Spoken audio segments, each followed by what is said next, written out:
கீசு கீசி என்று எங்கும் ஆனை சாத்தன் கலந்து பேசின பேச்சரவம் கேட்டிலையோ பெண்ணே.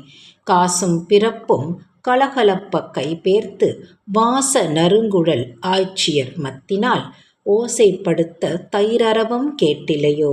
நாயக பெண் பிள்ளாய் நாராயணன் மூர்த்தி கேசவனை பாடவும் நீ கேட்டே கிடத்தீயோ. தேசமுடையாய் திரவேலோ ரெம்பாவாய்.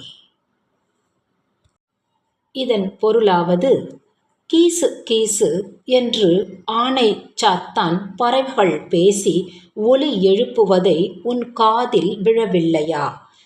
பெண்ணே, மனம் பொருந்திய அழகிய கூந்தலை உடைய ஆயர்குல பெண்களின் கழுத்தில் கட்டி இழுக்கும் காசுகளும் குண்டுகளும் கலகலவென ஓசையை எழுப்புகின்ற ஆய்ச்சியர்கள் மத்துப்பட்டவுடன் உடையும் கட்டித் தயிர் போல உடைந்து சிதறும் ஒலியும் கேட்கவில்லையா?